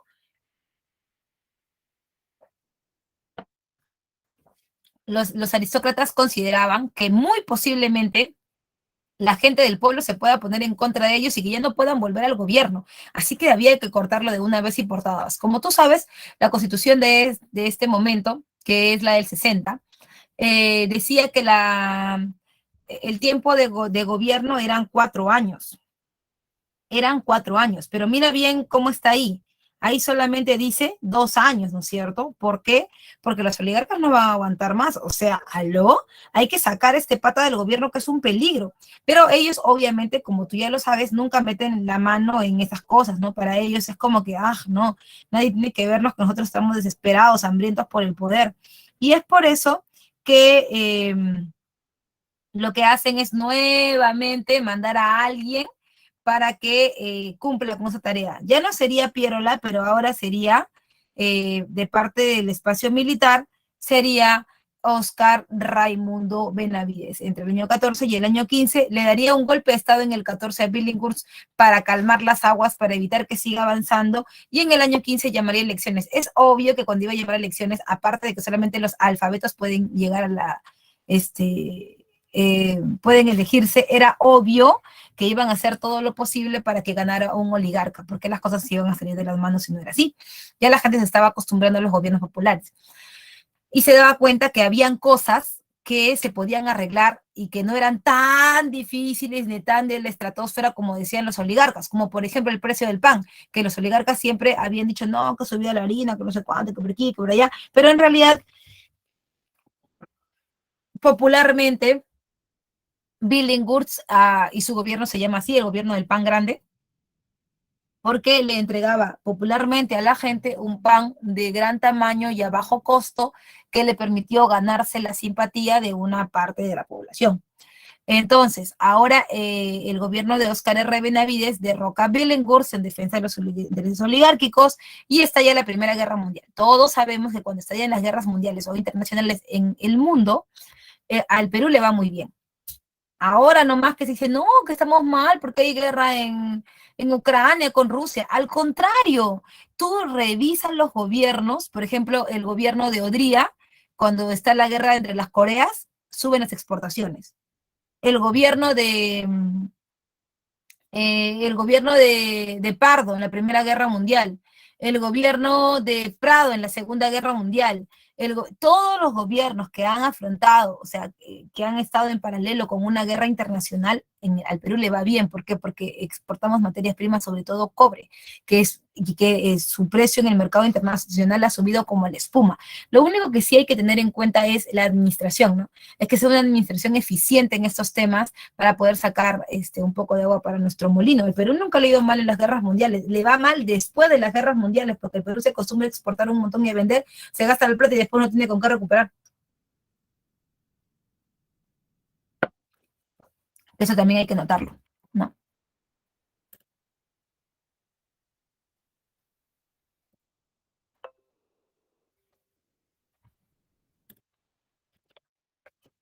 Ya. En su gobierno, la idea era neutralizar todo lo que habían hecho el gobierno de Billinghurst, ¿no? En su gobierno se incrementan las exportaciones durante la Primera Guerra Mundial y hay una ruptura de las relaciones con el Imperio Alemán. No te lo puedo creer, joven. El Perú le declara la guerra a Alemania. Porque obviamente estábamos del lado de los ganadores, pues joven. Estábamos en la triple entente, éramos patas de Estados Unidos y pucha, no podíamos ser patas de Alemania, así que comenzamos a perseguirlos, inclusive firmamos la declaratoria de guerra y toda la cosa. Eso sí. Se establece la jornada de 8 horas de trabajo a nivel nacional, ya no solamente como un programa piloto, ahora sí podemos decir, la oligarquía lo hizo, ¿sí o no? ¿Ya? Para que, obviamente, había que compensar, pues, ¿no? Además, Ese también el reglamento de trabajo de mujeres y niños y menores de edad, porque las mujeres hacían el mismo trabajo que los hombres y por lo general ganaban la mitad y los niños lo mismo, pero no ganaban nada, ¿no? Entonces, eso.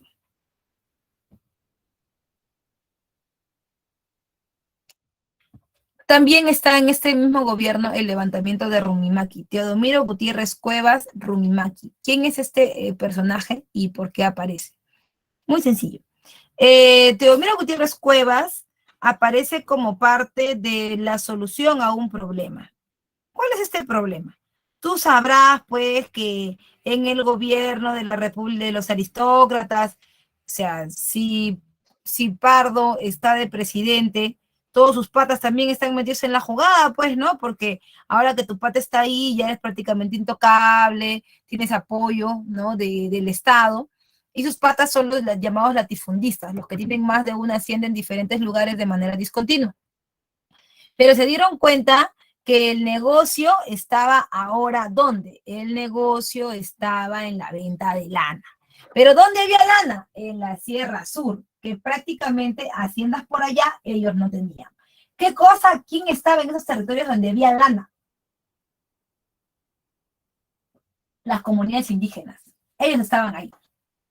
Entonces, eh, ellos dijeron, oye, pero hay que ir, ¿no? Porque total, ¿quién nos va a decir algo? Los indígenas van a decir algo, los mandamos bien a la porra, recontra lejos, total, nuestro pata es pardo. O sea, esa gente, man, ya no pasa nada. Se fueron. Y los indígenas, oye, ¿qué? ¿Tú qué haces acá? ¿Ustedes quiénes son? No, que nosotros somos, somos los taitas, pues somos los taitas, ¿no me ves blanco? Somos los mistis. Sal de acá. Marrón, una sombra, no sal de acá. Pero ustedes no pueden hacer eso. Ustedes ni son de acá. Todo el mundo sabe que esas son nuestras tierras, que esto nos ha dejado el padre del padre. Nada, mira, no sé qué está rebuznando este. Escúchame. ¿Tienes papeles? Papeles, indio, papeles. No, papeles no tengo. Pero todo el mundo, a mí me interesa tres pepinos la palabra de los otros indios. ¿Ya? Para mí, ese terreno, si no tiene papeles, está libre. Así que el Estado todavía los avalaba, pues. Y ellos se comenzaron a meter. ¿Por qué? Porque el precio de la lana había subido un montón en el mercado internacional. Y se aprovecharon, pues, joven. Y de eso apareció Teodomiro Gutiérrez Cuevas, Rumimaki, Super Cóndor. Apareció él, que indignado por lo que estaba pasando les dijo a los indígenas, es el momento de tomar las armas. Es el momento de reivindicarnos. Les prometo que regresaremos como un líder milenarista a la época del Tahuantinsuyo, en donde todo esto era del pueblo, lo cual era mentira. Pero bueno, ahí estaba. A las finales el levantamiento de Teodomiro Gutiérrez Cuevas no dio éxito. Pero estaba la idea ya de que los indígenas no se iban a dejar quitar las tierras por más que estos sean amigos, pingui, del gobierno de turno, ¿no? Y ahí ya pues estaban las, ¿cómo se llama? Las, las malas caras pues al gobierno de Pardo, ¿no? Ya ahí se notaban más ya. Los indios ya estaban como, ya vas a ver, es una más, nomás para que veas cómo salto encima de ti, ¿no? O sea, así.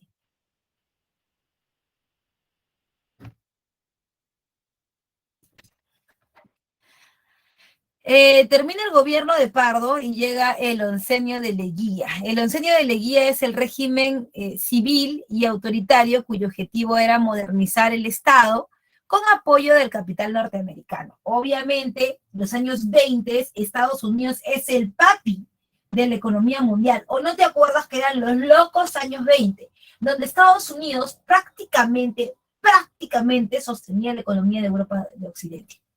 Entonces, que sí, que los gringos, que el estilo de vida de los gringos desplazaron al capital inglés y ahora ellos eran los mendes. Bien, en este gobierno se proponía la idea de la creación de la patria nueva. ¿Qué es la patria nueva? ¿Qué es la patria nueva? La patria nueva es el intento del gobierno de Leguía de romper con la tradicional forma de gobernar del partido civil. Eso de que tú eres mi pata, somos fichos, todo eso, eso tenía que acabar, ¿ya? Y obviamente bien populista también Leguía, pues, ¿no? La ruptura del control civilista del Estado mediante la incorporación de la clase media a la administración del Estado. Leguía entraba sin un partido político como el Partido Civil que lo respaldara. Y necesitaba gente que trabaje para él, porque no vas a poner a los del Partido Civil a trabajar en tu gobierno. ¿Para qué lo vas a poner? Para que te tumben con todo. Entonces él necesitaba gente de confianza y si no la tenía, la iba a crear. Él va a crear la famosa clase media con mucha fuerza en el Perú, estos que iban a ser la contraparte de la aristocracia peruana, ¿no? Entonces, bueno, ahí aparecen distritos, inclusive él forma distritos como el distrito de Jesús María, le va a dar fuerza al distrito del Pueblo Libre, ¿no? Donde van a empezar a vivir médicos, ingenieros, abogados, maestros, ¿no? Que a las finales van a tomar la posición de diferentes espacios en el Estado, ¿no?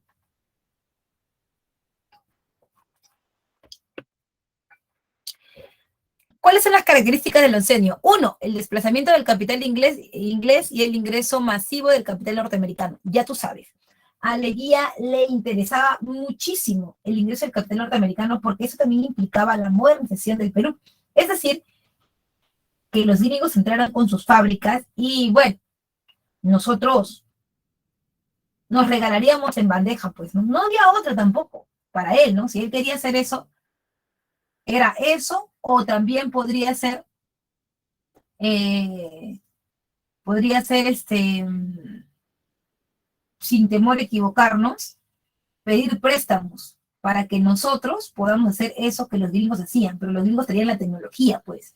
Entonces, Leguía comenzó a buscar la forma de lograrlo, ¿no? Y le pedía préstamos a los gringos, le debíamos un montón de plata, prácticamente tener 2 riñones de nosotros y uno de Firulais le habíamos entregado, porque tampoco gratis no era, ¿no? Y el único problema era que prácticamente nuestro, entre comillas, desarrollo económico estaba determinado por Estados Unidos, que si ellos sacaban la mano de ahí, todo se paralizaba. Entonces, ahí también está la persecución del partido civil y el régimen populista, un régimen que integraba demagógicamente a los sectores trabajadores, o sea, que integraba a los campesinos, a los obreros y a la clase media. ¿Por qué habla de clase trabajadora? O sector trabajadora, de los trabajadores, para diferenciarlo de los aristócratas, pues, ¿no? En cuanto a los partidos de masa, aparecen 2 partidos de masas importantes. Uno es el Partido Socialista, ¿no? Influenciado por el marxismo italiano, que buscaba eliminar el sistema capitalista por la revolución armada dirigida por obreros y campesinos. Para José Carlos Mariátegui, el gobierno del Perú, porque ese era también un debate en los años 20, el gobierno del Perú no debería estar en manos, obviamente, de los oligarcas. Ellos ya no deberían regresar al gobierno del Perú porque en tantos años, ¿qué cosa han hecho? Solamente beneficiarse de ellos, solamente tener la mamadera a ellos, y al final no darnos nada a nosotros. Por eso Mariátegui decía que los que deberían gobernar el Perú deberían ser los obreros y los campesinos, porque ellos eran los que realmente veían el origen del problema y por los que si nosotros no los tuviéramos, entonces no seríamos nada. Eso decía Mariátegui. Entonces, o sea, bien con eso de la reivindicación, pero había un problema, ¿no? O sea, ¿cuánto de tecnocracia podría tener un obrero o un campesino? ¿Cuánto nos podría ayudar económicamente? ¿Cuánto nos podría ayudar políticamente? Porque tú puedes tener muy buenas intenciones. Tú, como obrero campesino, puedes tener un corazón noble, muy buenas intenciones, pero necesitas conocimiento del Estado para que las cosas puedan funcionar. Si no, eso no va a ningún lado. Y así es como se debe entender, ¿no?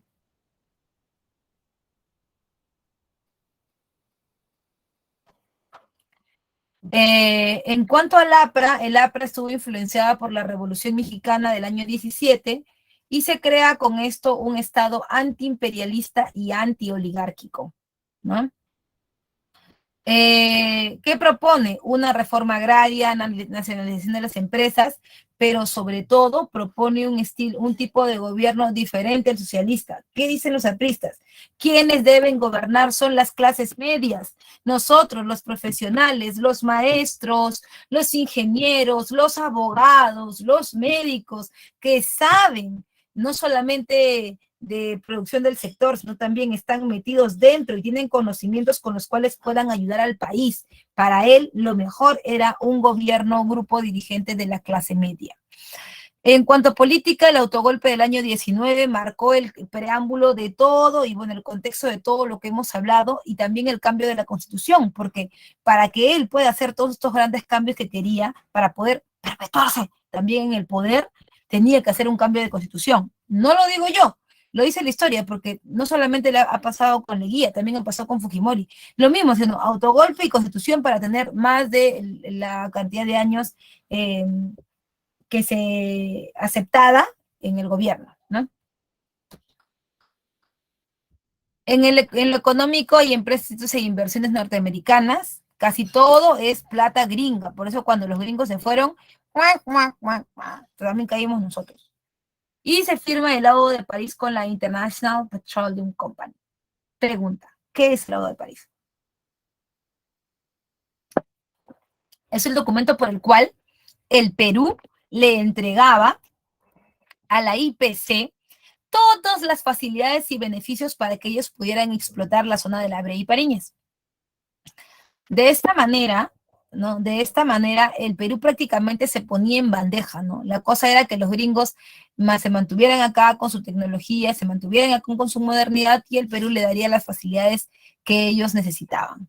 En cuanto al gasto público, hay una modernización de la infraestructura productiva, ¿no? Con espacios en la zona vial, se moderniza Lima, el espacio urbano, sobre todo Lima. ¿Por qué? Porque al mismo estilo de Balta, Leguía va a intentar unir una zona productora con una zona comercial, porque para él eso era la modernidad, pero ya no lo haría a través del ferrocarril, porque el ferrocarril ya pasó de moda. Lo que haría sería básicamente hacerlo a través del automóvil, y para eso modernizaría Lima a partir de avenidas que unan una zona productora con una zona comercial. Así esta tuviera que destruir cosas a su paso. Por ejemplo, para ser modernos, la idea era generar industria, pero la industria debería unir una zona productora con una zona comercial, y para eso se crean dos avenidas. La avenida El Progreso, que hoy es la avenida Venezuela, y la avenida Unión, que hoy es la avenida Argentina. Pero ¿por qué te digo que él contra todo, rompe todo y deja pasar la modernidad? En pro de la modernidad es que lo hace. Por ejemplo, la avenida Venezuela une una zona productora con una zona comercial. ¿No te has dado cuenta que en toda la avenida Venezuela hay un montón de fábricas? Que si Molitalia, que si Donofrio, que si no sé cuánto, Universal Textil, todas. ¿Y hacia dónde lleva esa avenida? ¿No va de Lima al Callao? ¿No va al puerto? Ahora, a Leguía no le importaba si es que en medio de eso él rompía todo. No le interesaba. Es más, él rompió la Universidad de San Marcos, la rompió, porque para que cruce la avenida de Venezuela tuvo que tumbarse la Huaca San Marcos. Claro, eso era moderno en esa época. ¿Para qué querías una Huaca? Esas cosas eran del pasado, de los incas, gente de tercer mundo. Y así se hicieron, por ejemplo, la avenida Arequipa. La avenida Leguía, hoy avenida Arequipa, era a la avenida que unía las zonas más pitucas de Lima, bueno, que una de las zonas más pitucas de Lima con el centro de Lima. ¿Y sabes por qué? Porque un montón de gente de provincia de la Sierra Central llegó a trabajar a Lima por las nuevas empresas, ¿no? Y venían por el camino de la avenida Alfonso Ugarte, tenían que cruzar por ahí para entrar al centro. Pero ¿quiénes vivían en la avenida Alfonso Ugarte en 2 de Mayo? ¿Quiénes vivían ahí? La República Aristocrática. ¿No has visto sus casas que están en la avenida 2 de Mayo? Como pequeños palacios chiquititos, chiquititos. Ya, eso era de ellos, pues, de la gente pituca, de los Brais, de todos ellos. El metro de la avenida Alfonso Ugarte era la casa de los Brais. Todo el metro, incluido con el cine, todo eso era su casa. al frente del Colegio Guadalupe, el Colegio Guadalupe, todo eso era una zona nice, y la gente de la Sierra Central, como decían ellos, se atrevía a pasar por ahí. Así que ellos dejaron la ciudad de Lima y se fueron a sus casas de campo que quedaban en el pueblo de San Isidro y Miraflores. Y como Leguía tenía miedo de que cuando los gringos vinieran no los vieran, que vieran puros a nosotros marroncitos, ¿sabes qué hizo? Le dijo, por favorcito, no se vayan de Lima. No, no, lárgate, no me toques, cochino asqueroso, lárgate. No queremos nada contigo. No, por favor, ¿qué hago? ¿Qué hago para que ustedes vuelvan? ¿Qué haces? Construirnos una avenida para nosotros. Y por eso la avenida Arequipa une San Isidro y Miraflores con el centro de Lima. Sí. En cuanto al aspecto social, se legalizan las comunidades campesinas y se reconocen las comunidades indígenas y se crea la Oficina de Asuntos Indígenas. Como Leguía les ha dado esta legalización, o sea, les ha dado un título de propiedad a nombre de la comunidad, entonces ya nadie se va a poder meter. Por eso ellos responden al favor aceptando la ley de conscripción vial. Se le obligaba a los varones del Perú de 18 a 60 años a trabajar gratis en la construcción y reparación de caminos para el Estado. ¿Por qué no decían nada, profe? Porque estas comunidades habían sido beneficiadas antes. Y finalmente, la fiesta del centenario, nos entregaron obsequios, como los japoneses nos entregaron la Plaza Banco Cápac, la Fuente China nos entregaron los chinos, el Arco Morisco los españoles, el Museo de Arte Italiano los italianos, y el Estadio Nacional hecho de madera los ingleses, entre otras cosas. En el aspecto internacional, 2 tratados importantes. El primero, el Tratado Salomón Lozano, el que le entregábamos a Colombia el trapecio amazónico, con el pueblo de Leticia adentro, y ellos nos entregarían el pequeño triángulo de Sucumbios. Y finalmente el tratado Radagamio-Figueroa Larraín, que es también conocido como el Tratado de Lima, con el cual se cerraría la Guerra del Pacífico y se sellaría el Tratado de Ancón, porque con este tratado Chile se quedó obviamente perpetuado con Tarapacá, tú lo sabes, pero Arica se quedó permanentemente con Chile y Tacna regresó al Perú, ¿ok? Finalmente, el contexto internacional, el fin de lo enseño de Leguía es por el crack del 29, caímos como un castillo de naipes porque Estados Unidos, para solucionar su crisis económica, ¿qué hizo? Sacó sus capitales del extranjero, o sea, nosotros nos dejó calatos, y eso es lo que permitió que empiece la crisis, ¿no? Protestas sociales, desempleo, lo que fue aprovechado por la oligarquía, que nuevamente se valió del ejército y a través de Sánchez Cerro dio un golpe de Estado el 22 de agosto del año 30. Surgiendo de esa manera el tercer militarismo. Así que, chicos, eso ha sido todo por esta semana. Espero que hayas entendido bien, que haya sido una buena clase, que te hayas divertido y que sobre todo hayas entendido el tema. Te quiero invitar a que puedas visitar nuestro multichat para cualquier duda, cualquier consulta, y te voy a cantar en este momento las claves para que no te vayas sin eso, por favor. Ya tienes 1, besito, 2, avioncito, 3, avioncito, 4, besito y 5, dedito, ¿ok? No siendo más, yo me despido de ti hasta la próxima semana, esta vez con un capítulo más de Historia Universal. Chao, chao.